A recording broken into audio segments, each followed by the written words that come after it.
A partir de este momento, la Sociedad Argentina de Escritores y Radio Cultura presentan Confines del Conocimiento. Un programa creado y conducido por el doctor Antonio Las Heras.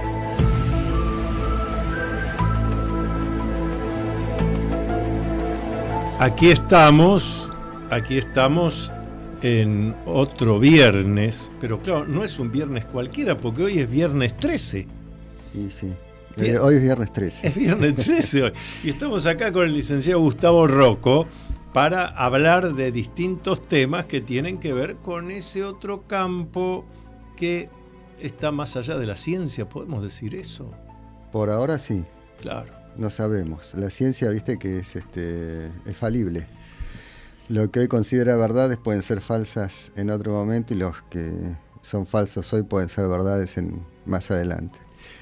Mario Bunge, definición. Quizás algunos de nuestros oyentes recuerden al doctor Mario Bunge. Bunge, alemán. Es Bunge. Sí. Claro que todo lo que no se podía poner en cuantificable, yo decía, abajo del microscopio o con el telescopio, todo lo que no se podía medir, entonces no era ciencia, obviamente. Por eso... Es falso. Sí, además de que no era ciencia. Que no quiere decir que sea mentira. Es falso, no quiere decir que sea mentira. Ese es un tema que vamos a desarrollar enseguida. Porque entonces era... y lo único real y verdadero es lo que nos da la ciencia. Y eso, cada vez que yo escucho eso, recuerdo los cursos de historia de la ciencia que hice allá en mis 20 años, o sea, estoy hablando de 50 años atrás, con uno de los grandes historiadores de la ciencia que tuvo el mundo hispanoparlante, que nos decía, ¿saben qué es la historia de la ciencia? Es la historia de los errores que tuvo que corregir la ciencia. Y está muy buena definición, sí. Y cualquiera que haya estudiado, no necesita estudiar historia de la ciencia, historia de la cultura, te das cuenta. En plena Edad Media y hasta el 1800 era ciencia médica que para conocer si la persona había muerto, desencarnado, le poníamos un espejito. Exacto. Delante de la boca y de la nariz, si no lo empañaba estaba muerto. De esa manera descubrieron que había mucha gente a la cual ponían en la tumba y después quería salir. Edgar Allan Poe, el trauma de Edgar Allan Poe, ¿no? Dicho esto, ¿vos conocés, Gustavo Rocco, de dónde viene la expresión castellana que decían nuestros padres, abuelos? Lo salvó la campana. Un hecho aparentemente fortuito, considerado como milagroso, supongo que sería eso. Yo durante mucho tiempo pensé, claro, como eso lo escuchaba de chico, yo pensaba, lo salvó la campana debe tener que ver con que el profesor lo había llamado al frente, estaba dando el examen y sonó la campana del recreo de que terminó la hora, lo salvó la campana. Yo pensé que venía de ahí. No, yo creo que viene del box. Me enteré de dónde viene. A ver. Esto tiene... No, porque se cree que viene del box. Claro, ahí también podría ser, claro. Un knockout y ya salvó no contó la 10, no llegó a 10 la cuenta. Lo salvó la campana. Claro. ¿Ves? Cada uno de nosotros, según el momento sociocultural que estaba viviendo, dice, fue esto, fue el otro. En realidad esta historia lo salvó la campana comienza en la Europa de la Edad Media, a raíz de lo que comentábamos recién. Como los científicos de esa época, en este caso los médicos, determinaban que tal o cual había muerto, pero después resulta que al tiempo se descubría que quiso salir del ataúd, estaba vivo. Entonces se empezaron a construir en las tumbas un sistema por el cual afuera de la tumba había una campana, un hilo que ingresaba en el ataúd abierto, con una muesca abierto, muy bien, cosa que si el muerto no estaba muerto y se despertaba, salía de su estado catatónico, tiraba del hilo, la campana sonaba, los cuidadores del cementerio se daban cuenta, enterramos a uno vivo, pero si lo enterramos hace 5 días, pero está sonando la campana, lo salvó la campana. Lo sacaban del enterratorio y abrían el ataúd. Después se asoció a todo, donde haya campana. Claro, lo salvó la campana. Claro. Pero esto, para que nos demos cuenta justamente que la historia de la ciencia es la historia de la corrección de los errores de la ciencia. Es interesantísimo. Y luego esto que implica ya hoy en día, y vos me ayudarás a repensarlo, pero que se conocía bien en la remota antigüedad, que los seres humanos somos mucho más que resultado de reacciones físico-químicas y que lo real, lo verdadero, está mucho más allá de los 5 sentidos. Por supuesto, yo no creo que la conciencia esté en el cerebro. Ese es un. Claro. Yo siempre digo que estamos en la cerebrolatría ahora. Me gusta, voy a repetir eso. La cerebrolatría es el Dios, el culto de los neurocientíficos, ¿no? Porque por fin pueden creer en Dios ahora, porque lo pueden tocar, lo pueden ver, lo pueden operar. Ahora pueden creer en Dios. Es más, es probable que nos digan que Dios está situado en el área 7C del cerebro. Y claro. Es un error, o sea, la conciencia no está, la conciencia, no lo consciente. Claro. La conciencia con mayúsculas no está en el cerebro, está en otro plano. Uno accede psíquico a través del mecanismo cerebral, pero no está la conciencia. Está la mente. La mente no es la conciencia. La conciencia responde al alma y la mente al ego. Son 2 cosas totalmente distintas. Fíjate, claro, cuando hablamos de lo psíquico, de lo consciente, lo inconsciente, Jung hablando del inconsciente colectivo, las estructuras arquetípicas, por supuesto que eso lo vamos a buscar en cualquiera de nuestras células, no está. No. No está. Lo que está es una herencia celular, pero lo que es la memoria ancestral o lo que sea no está ahí. Por eso yo una vez teoricé sobre el término prehistoria. ¿Cómo se usa mal el término prehistoria, ¿no? Ajá, a ver, contanos, sumanos. Porque prehistoria se le llama tanto al mamut como al dinosaurio. Uh-huh. Y no puede ser prehistoria donde no había conciencia humana. Excelente. Porque claro, para que haya historia tengo que tener conciencia. Y para prehistoria también. Tiene que haber habido un recuerdo, una conciencia humana, porque ¿qué es la historia? Es una conjunción y acumulación de datos.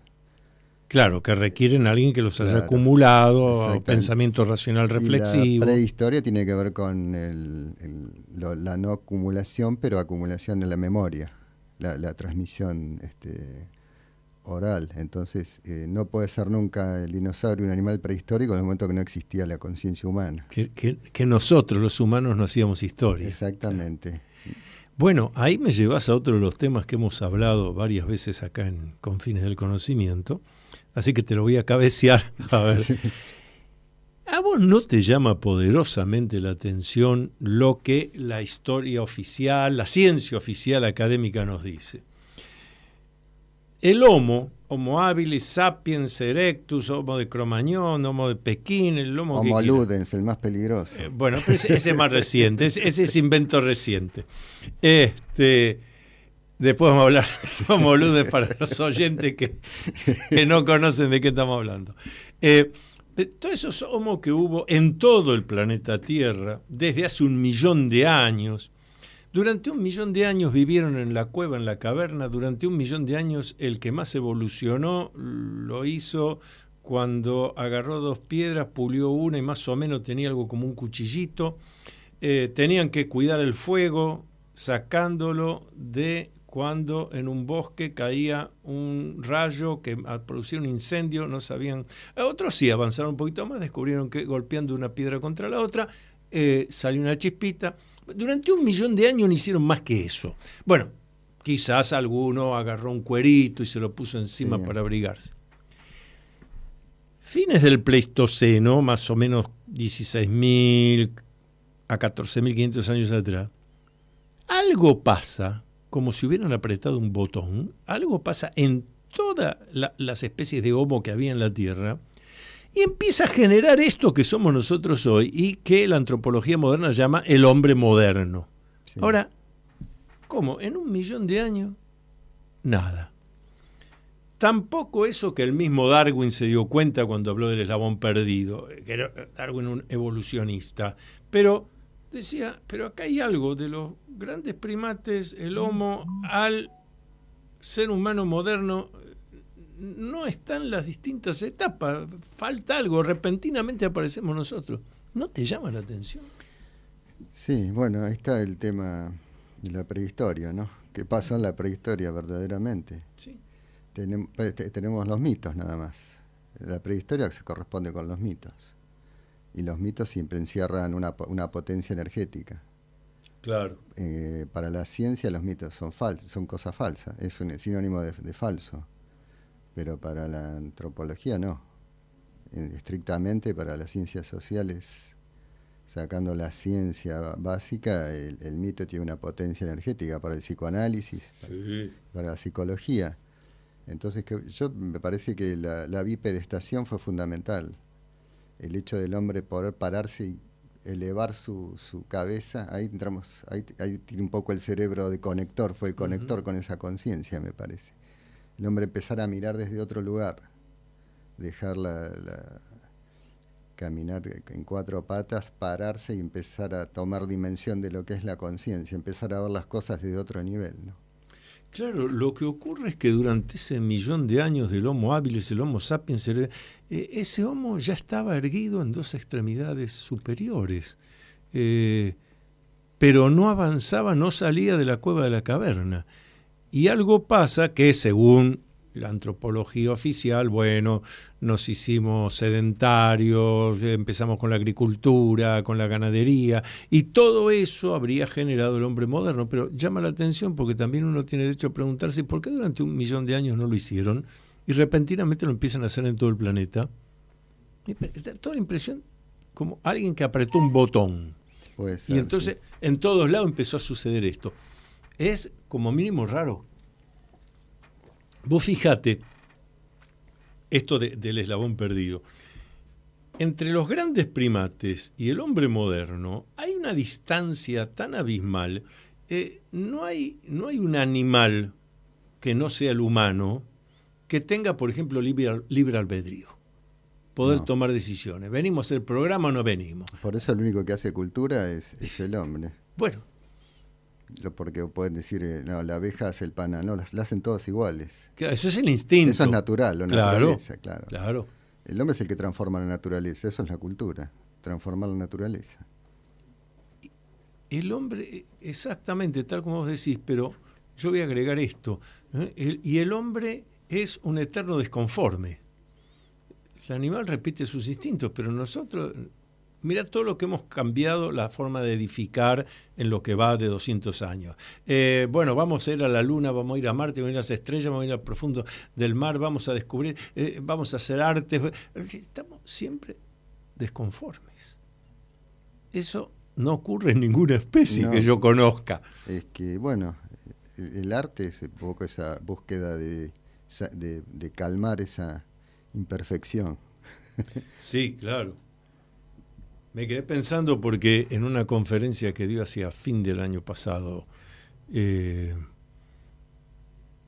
filósofo, Santiago Kovadlov, sí, acá en la Sociedad Argentina de Escritores, y él terminó diciendo algo que aunque el salón estaba lleno, me dio la impresión que unos pocos pudimos entender, porque cuando al final llegan las preguntas y alguien le dice, profesor Kovadlov, pero una definición del humano, entonces él dice... La tengo y es muy breve. El humano es un error. El humano es un error. Claro, porque la idea es, y gracias a que es un error, es que estamos continuamente en una búsqueda de cambio, de perfección, de mejoramiento. Si el ser humano fuera perfecto, estaríamos, no sé si sentados en una silla mirando lo que pasa. El único animal que se complicó la vida. Exactamente. Pequeño detalle. Vamos a hacer una primera pausa, seguimos dialogando de estos temas en Confines del Conocimiento con el licenciado Gustavo Rocco. Atrévete a vivir en plenitud. El nuevo libro del doctor Antonio Las Heras, a la venta por Mercado Libre y también en librerías Cúspide. Usted está escuchando Confines del Conocimiento. Conducido por el doctor Antonio Las Heras. Les recordamos que pueden participar aquí en el programa con sus preguntas, consultas, ideas, sugerencias, escribiendo a mi WhatsApp, que es 11 49 49 28 50. Ya estamos recibiendo llamadas. Exactamente. Sí, pues déjalos que suenen. Nosotros en la pausa los leemos. Y si podemos responder hoy, ya respondemos. 11 49 49 28 50. Gustavo Rocco, además, es, y no exagero, la persona que hoy en día en el mundo hispanoparlante mejor conoce, ha estudiado, investigado, traducido directamente del chino al castellano el I Ching. Algunos pueden no conocer de qué se trata el I Ching o Yi King, el oráculo chino, un libro sapiencial, pero lo interesante es que se usa como arte mántica, es decir, como medio de adivinación. Y no es que Gustavo Rocco, Antonio Las Heras le decimos funciona. Ya lo decía Carl Gustav Jung años antes de empezar la Segunda Guerra Mundial, después se continuó con estos estudios. Carl Gustav Jung, el psiquiatra más prestigioso de toda Europa, decía, si él como psiquiatra y psicoanalista atendía consultas, él decía, cuando un tratamiento ha quedado interrumpido, yo le decía al consultante, primero, mire, acá tiene, el tratamiento no avanza, está estancado, esto no funciona, así que le doy esta lista de colegas míos, llámelo, porque acá parece que no podemos más. Y el consultante decía, no, doctor, yo sigo atendiéndome con usted, de ninguna manera, no. Bueno, entonces le doy esta otra lista. La persona mira, ¿y esta lista de qué, doctor? Esas listas son astrólogos de mi confianza. Astrólogos, no astrónomos, de mi confianza. Hágase hacer una carta natal. Cuando tiene la carta natal, venga, interpretamos la carta y vemos por qué estamos trabados en la psicoterapia, en el psicoanálisis. Pero la persona decía, no, yo no quiero meter a ningún otro, doctor, esto lo tenemos que arreglar entre usted y yo. Ah, bueno, venga a la próxima sesión, usted va a consultar el I Ching y yo se lo voy a interpretar. Gustavo, el I Ching en medio del trabajo psicoanalítico, y bien explica Jung lo útil que le era. Sí, y no nos olvidemos que era el libro obligatorio de los oficiales de la Armada japonesa. Ah, eso desconocía. Sí, por orden del emperador. Sí. Libro obligatorio, lo tenían que tener. Lo tenían que tener y consultar. Los oficiales de la Armada japonesa. Libro obligatorio. Vos me vas a corregir o ratificar. Yo había leído en su momento que Mao Zedong consultaba todas las mañanas el I Ching. Sí, incluso creo que hubo una proeza de él de cruzar a nado el río Amarillo. Ajá. Y consultó el I Ching antes y de acuerdo a la respuesta se lanzó y logró cierto arrastre ahí popular en las aldeas con esa proeza que hizo. Cruzó a nado el río Amarillo, que era un río correntoso, ¿no? Claro, pero primero consultó el I Ching y el Ching le dijo que hay que cruzar las grandes aguas. Hay que cruzar el gran río, las grandes aguas, río, la gran corriente. Sí. Y hay otra, bueno, hay mucha gente famosa, ¿no? ¿Por ejemplo? Lennon lo consultaba. John Lennon lo consultaba. Matemáticos por el tema de lo binario, también lo estudiaban. Sí. No, en Occidente es relativamente moderno, digamos. Claro. 400 años, digamos 100 popularmente, porque antes era para una élite. Pero, claro, digamos que para los chinos 300 años es nuevo. Pero, claro, porque el I Ching surge en China. Surge en China. ¿Hace cuánto tiempo? Y hará 4.500 años. No escrito, Escrito un poco, serán 3.000 y pico. Pero tiene un origen chamánico, lo usaban los que eran los magos chinos. Hacían toda la magia china, los chamanes chinos. Claro. Eran los que empezaron. Todavía no tenía un texto el I Ching, después fue adquiriendo texto. Tiene su auge con la escuela confuciana. Ya en el año 500 antes de Cristo, o sea, 2500 años, pero hubo 1700 años antes que no estaba Confucio. Claro. Estaban los Shang, la dinastía Shang, y después la Zhou, que es la que le da el cuerpo al I Ching. Si un oyente ahora nos llama para decir, díganle a Gustavo Rocco por qué funciona, cómo es que funciona, qué es mágico, qué respondes. Funciona por el principio mismo que definió Jung, que son las coincidencias significativas sin relación causal, o sea, la sincronicidad. O sea, dos hechos de diferentes fuentes que no tienen contacto entre sí producen el mismo fenómeno de imagen y significado. Yo estoy convencido que ahí se ponen en actividad las facultades parapsicológicas de manera inconsciente del consultante, del consultado, si usás las monedas, de cómo caen las monedas psiquinéticamente. Estoy convencido lo que pasa que hay es algo de eso. No ocurre permanentemente la sincronicidad. Lo que pasa es que uno presta atención en cuanto le significa algo, pero siempre, nos vimos que los egipcios hablaban también del doble K, ¿no? Correcto. Entonces, que era eso, se producía al mismo momento de la manera invisible. Entonces, no es algo que no se habló antes. Se conoce como que hay un mundo paralelo de significados que tiene coincidencia con el real. Estoy pensando porque esta conversación que estamos teniendo, y sin que yo te haya comentado lo que ahora voy a comentar, y salvo que lo hayas escuchado el martes pasado en el programa Sendero de Escritores, martes pasado entrevisté al filósofo Francisco García Bazán.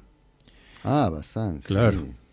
Palabras mayores. Exactamente. Además, una persona extraordinaria, porque él me dice, en realidad le dice a mi productora, cuando va a hacer la presentación que diga que tengo 86 años y medio y sigo trabajando. Está muy bien. Muy bien eso. Pero él, sin hablar de Ching y demás, sino de los gnósticos, etcétera, pero hizo una aclaración muy importante que tiene que ver con esto que vos ahora estás diciendo de los que crearon el I Ching, pues son chamanes. Claro, él utilizaba el término, García Bazán utilizó el término sabios. Claro. Entonces él dice, no filósofo. El filósofo en realidad es un caído, es alguien que está justamente amor a la sabiduría, pero tengo amor a la sabiduría, pero no tengo sabiduría. Los sofistas, los sofos, sapios, estaban antes. Exacto. Y esos sabios, tal como vos estás señalando ahora, con los que erigieron de alguna manera ese I Ching, tenían una totalidad, ¿no? García Bazán decía el uno como lo total, que entiendo que es lo que ha perdido la sociedad, la civilización actual desde un tiempo a esta parte y cada vez más. Sí, más con la preponderancia del conocimiento de la lógica, que es importante, pero se empezó a dejar de lado el conocimiento intuitivo. Eso mismo hablábamos con García Bazán. Entonces hubo se tomó de los griegos solo como preponderancia la lógica, pero los griegos tenían muchas otras cosas. El teatro, que era dionisíaco y partía de una fuente irracional. Gracias a lo cual permite la catarsis. Exacto, exactamente. Claro. Porque el teatro es para eso, para que yo vaya como espectador y me produzca sentimientos, emociones, cosas que en la vida cotidiana quizá me las reprimo. Es trabajar con el conflicto, porque el teatro es conflicto. Si no hay conflicto en la escena, no es teatro, es otra cosa, es un conflicto permanente. a través del teatro se puede transmitir una serie de cosas que de otra manera no se podría. Sí, ahí tenés el psicodrama de Mayo. Exactamente. Y hoy se hacen otras cosas, constelaciones, otro tipo de cosas que derivan de ahí, por supuesto de la teatralización. Claro, lo importante es, como decíamos recién y volviendo a Lichín, el tema de poder entender que el ser humano es mucho más que reacciones físico-químicas, que el ser humano es mucho más que pensamiento racional reflexivo, que la creatividad también viene de otros. Por ejemplo, esto de la intuición. Claro. ¿No? Una voz me dice. Yo recuerdo que los griegos hablaban de las voces interiores. El topos urano. El topos urano. El hombre que recuerda. Exactamente. Platón. Exactamente. Entonces, lo que vos decías, me gustó eso de lo físico-químico. ¿Por qué se le da preponderancia a eso? Porque es más fácil de manejar a la gente a través de las reacciones físico-químicas. Sí, por supuesto, y además, como digo siempre, fíjate, lo que se ha estudiado, investigado en parapsicología, que cinéticamente se puede ayudar a una persona a distancia como perjudicarla, que es lo que de lo más antiguo de la humanidad se llamó la magia negra y la magia blanca. Exacto. Ahora, claro. Magia simpatética, Fraser. Exacto. Ahora, claro, todas esas cosas, como se hacen entre humanos, no hay un producto intermediario que vender. Este sistema, claro, todo lo que tenga que ver con lo físico-químico viene bárbaro, porque termina siendo un comprimido que además, a ver si captaste telepáticamente, Gustavo, además hay que tomarlo, ¿cuánto tiempo? Toda la vida. De por vida, exactamente. De por vida. No me va a dejar de consumir esto, que el laboratorio se funde. Bueno, si nosotros volvemos, y hablábamos eso también con García Bazán y ahora contigo, Gustavo Rocco, ¿cuánto hay de lo que llamamos enfermedad como causa de los propios comportamientos de uno mismo? Y es que muchas de esas drogas las produce el mismo cerebro si uno alcanza el nivel de meditación suficiente. Ah, pero claro, para eso tengo que tener tiempo para algo muy bravo. Tiempo para mí mismo. Claro. Yo le digo siempre a las conferencias a mis alumnos, y sé que vos lo hacés también. Si usted no tiene tiempo para sí mismo, ¿para qué está viviendo? Empieza a reflexionar de vuelta. No, pero yo todos los domingos a las 10 de mañana, 10:30 de la mañana, cuento esta anécdota porque es real, me pasó con un exalumno que encontré en la avenida Corrientes. Entonces, digo, sí, nosotros con los amigos, 10:30 de la mañana el domingo nos reunimos, ahí hacemos meditación. Yo dije, después debe ser a las 12:30, hacemos la parrillada. Claro. Bueno, entonces le digo, meditación los domingos, nomás a las 10:30, sí. Le digo, ¿y por qué no almorzás una vez por semana y nada más? ¿O por qué no comés una vez por semana y nada? Claro. ¿Y por qué respiras todo el tiempo? Dice, ¿y por qué crees? Porque esto no es una idea racional. ¿Por qué crees que porque hagas eso un ratito ya te produce un efecto? Requiere continuidad. Hay un estado de vivir meditativamente. Desarrollanos eso, a ver, ¿qué es un estado? Y estar, no sé si es consciente, pero estar atento a lo que uno le va pasando en cada momento, ante cada estímulo. Y no necesariamente atravesar los estímulos a través de un objetivo impuesto o por un mandato. Claro, lo que yo llamo los estímulos externos. Claro. Nunca en la historia de la humanidad hemos tenido más estímulos externos que ahora. Es increíble ahora. A veces hasta la gente ya tartamudea porque de tanta información que le entra. Vamos hablando de información, vamos para un poco, va a hacer una pequeña pausa y continuamos con el licenciado Gustavo Rocco. Estamos trabajando realmente rumbo a medianoche en punto en los confines del conocimiento. ¿Te interesa el tema de los ovnis? Si te interesa saber sobre los ovnis, tienes que leer ¿Qué hay detrás de los ovnis? Un libro de Antonio Las Heras. Pídelo en librerías Cúspide o por Mercado Libre.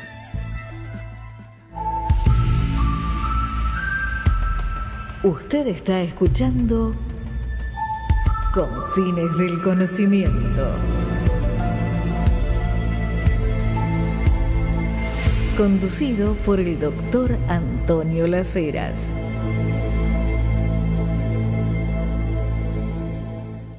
Seguimos aquí rumbo a medianoche en punto, hablando con el licenciado Gustavo Rocco. Estamos hablando de esto, de qué es la constitución, la condición humana. Mencionaste antes la palabra alma. ¿Qué definición le das? Alma, bueno, qué difícil. Bueno, los griegos llamaban psique. Sí, ahí está. Y ahí los psicólogos lo tomaron como mente. Sí. Y no salió del cerebro cuando estaba en otro lado. Bueno, es que eso es lo más complejo, parece, para algunos de entender. Que yo hago esta comparación. El cerebro es el disco rígido de la computadora. Exactamente. Ahora, tiene que haber alguien con unas manos que teclea o le da órdenes verbales y se va llenando de material el disco rígido, pero se llena del material que yo le voy dando. Y la mente es el mouse. Exactamente. Lo psíquico es algo del orden de lo no físico. El gran hallazgo de Sigmund Freud, para hablar de la psicología moderna, es ese.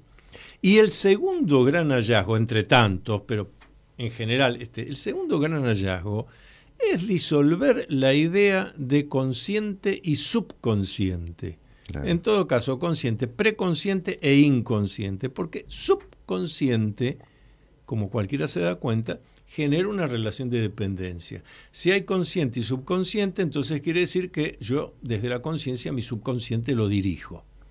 El gran hallazgo es, no, hay un área no física llamada lo inconsciente que, aunque parezca mentira, si yo no puedo hacer ese trabajo psicoanalítico, trabajo de análisis, me dirige sin que yo tenga conciencia de ello.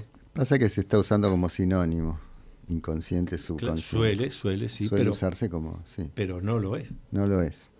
El alma para mí es algo, la esencia de inmaterial, que tiene esa energía de conectado con lo que es esta tercera dimensión a través de la mente, sí, y lo consciente, y a través de la conciencia está. La conciencia no es que está en el alma, se refiere al alma, digamos. Claro, porque la conciencia es más universal que el alma. Uno accede a la conciencia, a niveles de. Por eso la mentalidad es un nivel de conciencia, pero no es la conciencia. Uno, por distintas experiencias, puede ir cambiando de mentalidades, va elevándose en su conciencia, va entrando en otros niveles de conciencia, pero la mentalidad es el estado que logra uno de la mente en determinado momento. Pues hay gente que tiene un accidente y cambia totalmente su mentalidad. Exacto. Se ha elevado a nivel de... Ha llegado a un nivel de conciencia más alto, no es que sea la conciencia de él accede a esa conciencia. Claro, justamente lo que en psicología se llama el estado modificado o alterado de conciencia producido por un estímulo externo inesperado. Ahora, fíjate qué interesante. Vos dijiste un accidente. Frente al mismo problema, 10 personas tienen el mismo tipo de accidente. A este le sirvió para decir, no, esto me enseñó a mí que la vida, claro, ¿qué estoy haciendo? Que desperdicio mi vida. Y el otro dice, no, esto yo ahora sí que me meto, no salgo más. Y porque su nivel de conciencia, su mentalidad llega hasta ahí. Qué interesante que es eso. Su mentalidad llega hasta ahí. O tiene abierto el canal o no, lo abrís o no. ¿Y de qué depende que el canal se abra según Gustavo Rocco? Y a veces creo que depende de varias vidas en alguno. No, yo creo que depende de cómo uno está sujeto en este mundo, en lo cual en realidad todo es una ficción. Es una realidad ficción. Todo lo que si ya todo es cultura, ya es una ficción. Lo que pasa es que entendemos como ficción lo que es una obra de arte. Pero el arte es solo lo que nos da conciencia de que exista la ficción. Pero la ciencia también es una ficción. Claro, una ficción porque pretende explicarnos racionalmente cómo funciona el universo. Claro. Mira, eso me hace acordar algo que viene a cuento. Estaba hablando yo, esto pasó el año pasado, con varios licenciados en física, así que de la Universidad de Buenos Aires, gente ya años de recibido, algunos profesores. Y entonces estamos hablando de nuevas hipótesis, yo digo hipótesis, ellos dicen teorías, porque teoría es el conocimiento comprobado o suficientemente comprobado, claro. Pero de lo que voy a hablar a mí me parece que es una hipótesis. Estamos hablando de el Big Bang, de cómo se expande el universo. Me estaban dando una serie de explicaciones de los hallazgos modernos, con estos telescopios como el Hubble, que están en órbita en torno a la Tierra. Muy bien. Yo escuché todo con mucho interés, pero les dije cuál es mi verdadera pregunta, que supongo que también es la tuya y la de unos cuantos oyentes nuestros. Yo le digo, mira, todo eso está muy bien, pero yo lo que necesito que me digas es, vos me estás explicando cómo empezó el Big Bang, porque entonces, muy bien, pero esa sustancia, elemento, el nombre que le quieras poner, original, que había y que dio lugar a la expansión del universo, eso que estaba ahí, ¿cómo surgió? No se puede. ¿Sabes cuál es la respuesta que me dieron? A ver. Pero fue unánime. No. Eso nosotros los físicos no nos metemos. Eso a vos que te interesa también la filosofía, dice, eso es metafísica, eso preguntáselo a un filósofo. Le tengo que preguntar a un filósofo cómo surgió. Claro, metafísica. Más allá de Está más allá de lo físico. No, eso nosotros en la academia no estudiamos eso. Te decimos, había esto, y a partir de ahí la física cuántica, ahora dice, porque la cosa comenzó, como lo había estudiado yo en mi tiempo de estudiar en la universidad, antes de producirse el Big Bang, toda la materia estaba en un punto tan pequeño como una pelota de fútbol. Dice. Algunos como otros de tenis, otros de fútbol. Y otros te decía la puntita sí. de la lapicera. Entonces ahí me corrigieron, no. Ahora con el tema de la física cuántica sabemos que en realidad no es un punto, no es una pelota, no. Es como un cortinado. Está bien. La forma que tenga. Yo lo que digo es cómo surgió eso que después dio lugar a la expansión del universo. Ese huevo original, esa semilla original, ¿cómo surgió? Eso es metafísica. Aparte de eso, la ciencia no estudia esa metafísica. Esa pelota o hule, no sé, ¿sí? Tenía que haber estado contenido en algo. Claro, que aunque nosotros, ahí de vuelta a lo que vos estás señalando de cómo según el término que se use nos genera una ilusión, no es una falsedad. Nosotros estamos diciendo, bueno, pero eso estaba en el vacío espacial. Sí, bueno, el vacío del universo es un espacio. Si es un espacio, ¿cómo surgió? Aparte está comprobado ahora que tiene cierta materialidad. Sí. La materia negra, no sé cómo le llaman. Sí, la materia oscura. Materia oscura. Y bueno, en el taoísmo se habla del vacío. A ver. No, el vacío, todo es un vacío en realidad. De ahí viene el taoísmo como que la no acción, el wu wei, como que todo es espontáneo. El concepto de wu wei, que es tan importante, que en realidad significa sin acción, literalmente. Sin acción. Wu es no y wei es acción. Cosa que ponía muy en práctica Carl Gustav Jung. Y el taoísmo principalmente. No tanto la escuela confuciana, ahí tenemos una pelea entre los confucionistas y los taoístas, ¿no? Confucio era más racional y él proponía el Chongyong, que es el medio invariable, el centro, la búsqueda del centro. Había una intencionalidad en encontrar el centro, en alejarse de los extremos. Entonces, ante una situación, decía, bueno, ¿dónde estoy parado? Bueno, de donde estoy parado, ¿dónde está el centro? Para ir al centro. Sí, porque lo que está lejos del centro no es lo verdadero. Entonces había una intencionalidad en volcarse hacia el centro, que en realidad es el Tao, el camino que va a la esfera celeste, digamos, el medio invariable. Lo más que el taoísmo lo hace desde el punto de vista natural, espontáneo. No buscar el centro, sino el wu wei, no accionar para que la misma naturaleza te lleve a la acción verdadera, porque para el taoísmo las conductas predeterminadas no son conductas.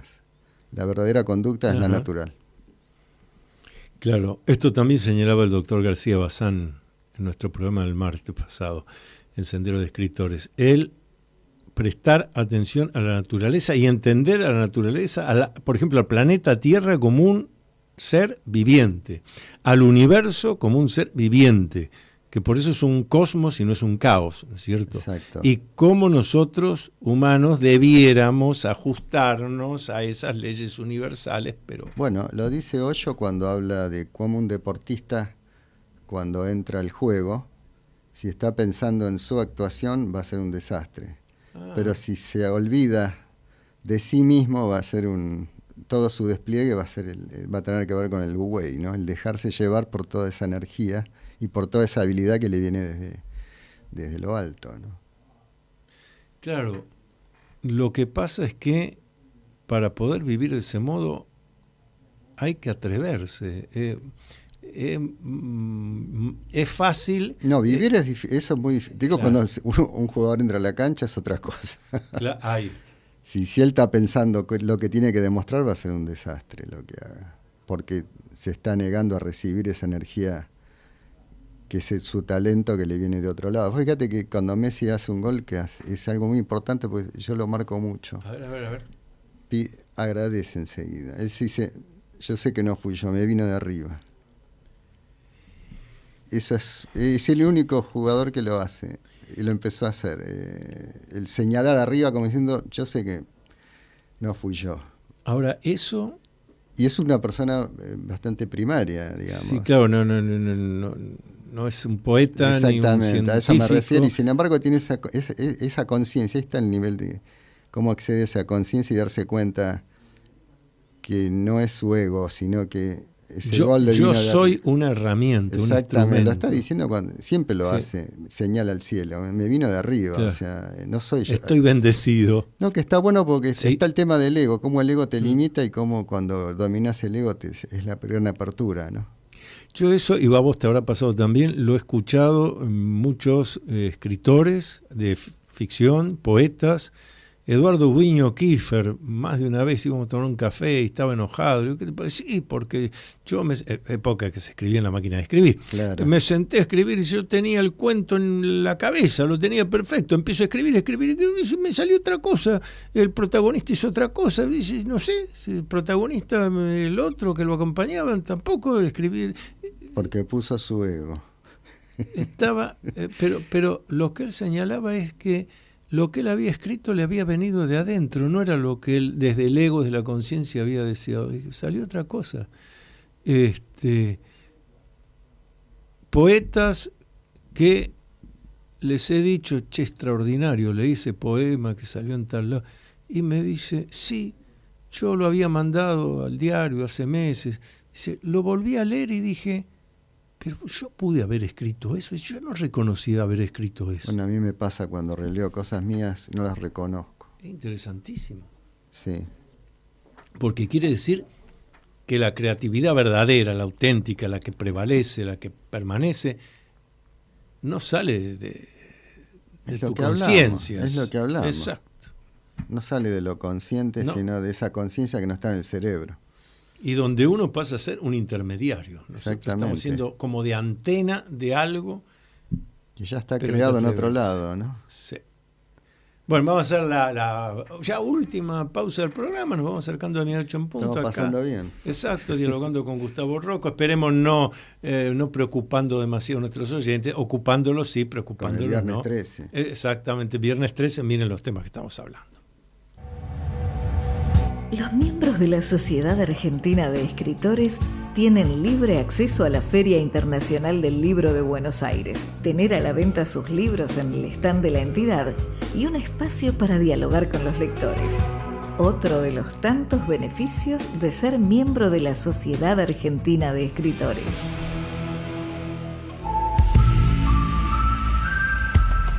Usted está escuchando Confines del Conocimiento. Conducido por el doctor Antonio Las Heras. En eso que estamos hablando aquí con Gustavo Rocco, que estamos diciendo en realidad somos instrumentos, algo actúa a través nuestro y nos vuelve creativos.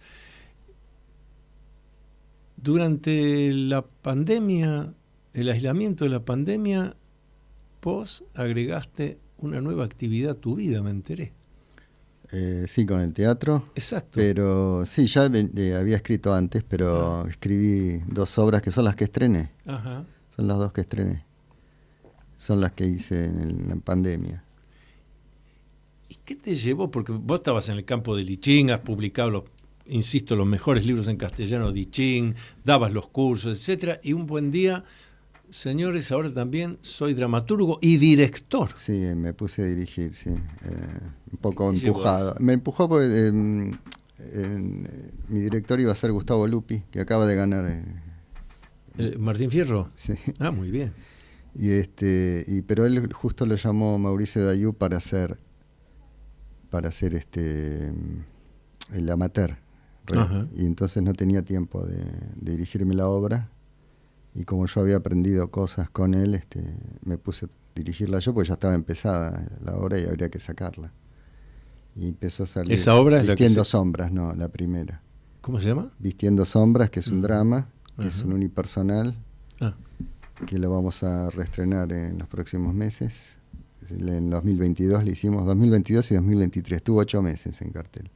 Y después tenía la otra que había escrito junto con esta, que es una comedia, que lo llaman Viruta, que tiene que ver con los compadritos, el tango. Esta sí la fui a ver, sí que la recomiendo. Viruta, sí. Y bueno, también ya había dirigido, así que me puse a dirigir también, ya más complejo, porque eran 3 actores.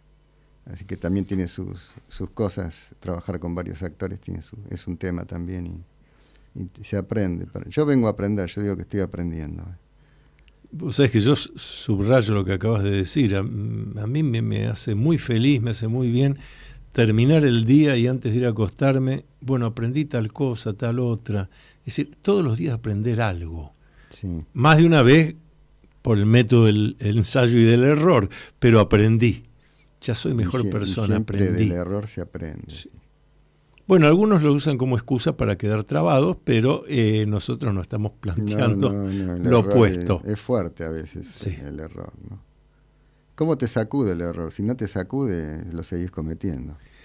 Bueno, lo que Sigmund Freud llamó compulsión a la repetición, claro, el ser humano tiene esa capacidad y luego, si no se ha desarrollado un psiquismo adulto, puede tener 70 años y tener psiquismo infantil. ¿Qué es psiquismo infantil? Bueno, voy a poner las causas de mis fracasos, errores y demás en los demás. Como dice Confucio, los hombres vulgares piensan que las cosas malas no causan daño. Claro, o si causa daño, bueno, pero no te va a hacer nada y te termina destruyendo, por supuesto, sin darte cuenta. ¿Por qué me pasa esto? Esa es la gran pregunta. Y bueno, no, pero me pasa esto porque el gobierno de turno, porque mi esposa, el marido, los hijos que son grandes y son chicos, el jefe, etcétera. No. Le pasa esto porque algo hizo usted para estar en el lugar de los hechos. Y sí, uno no por casualidad está en cada lugar, ¿no? Claro, hay una razón, entonces tengo que entender, y ahí de vuelta hay que trabajar el orden de lo inconsciente. Exactamente, ¿por qué llegaste hasta ahí? ¿Y el I Ching ayuda? ¿Una consulta al I Ching, como decía Jung, ayuda? Sí, ayuda en la medida que uno no se torne obsesivo, como todas las cosas, porque ya entonces entra en un karma de preguntas y respuestas que termina siendo un enredo todo. Y una relación de dependencia. De dependencia, pero más que nada ya es una ensalada eso, porque uno pregunta y se empiezan a mezclar cosas que todavía no se han podido dilucidar, se empiezan a mezclar con las nuevas. Como todo. Se vuelve obsesivo, claro. Se vuelve un obsesivo y ya contesta en función de lo que uno pregunta, y si uno pregunta confuso va a responder de manera confusa. Es más, recuerdo que hay un hexagrama del I Ching que dice: solo un necio pregunta estas cosas, un necio sigue preguntando estas cosas. El joven necio, Man se llama, que es el maestro, el discípulo que accede al maestro.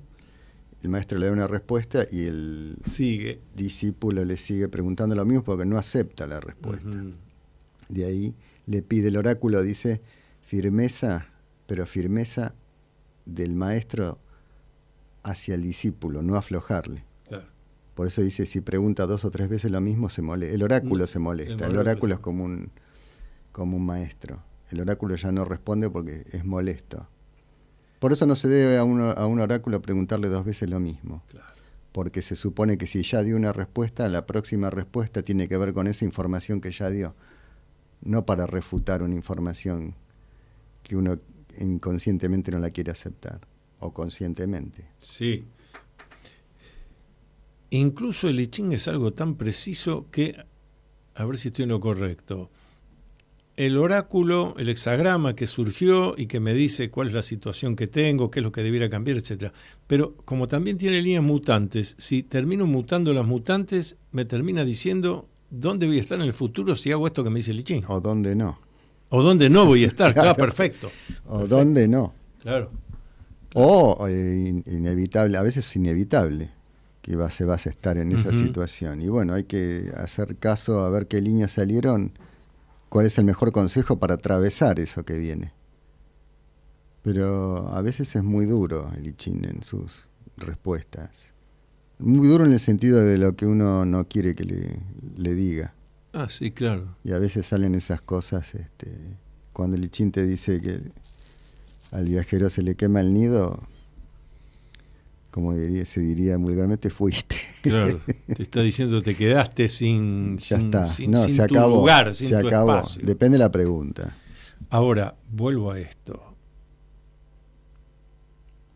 Qué notable que hace más de 4.000 años haya habido sabios en un lugar del planeta Tierra capaces de generar esta estructura que le permite a uno y a un ser humano conocer aquello que los 5 sentidos y la conciencia están privados. Es notable.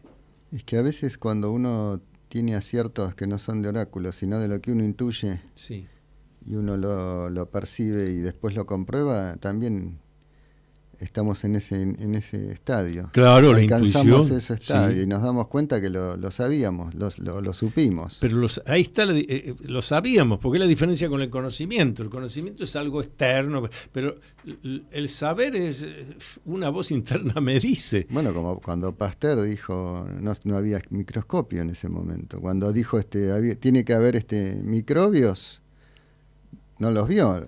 Lo intuyó, lo sabía, lo supo, claro. lo vio desde ese nivel de conciencia superior. Y qué interesante el ejemplo que das, porque la respuesta de los otros académicos, los miembros de la Academia de Ciencias de París y demás, fue reírse.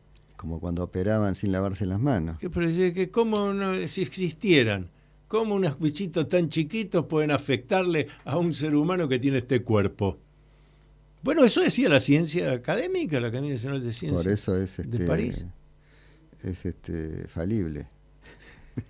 Y ahí estaba Pasteur, que fue perseverante, porque por más que lo desacreditaban, se fue al campo, sí. Y llevó adelante sus conocimientos. Porque lo sabía. Claro. Nos hemos quedado sin tiempo. Bueno, para otro. Medianoche en punto casi. 13. Exactamente. Hemos terminado bien, estamos terminando bien este viernes 13, así que les dejamos todas estas reflexiones con Gustavo Rocco para el fin de semana.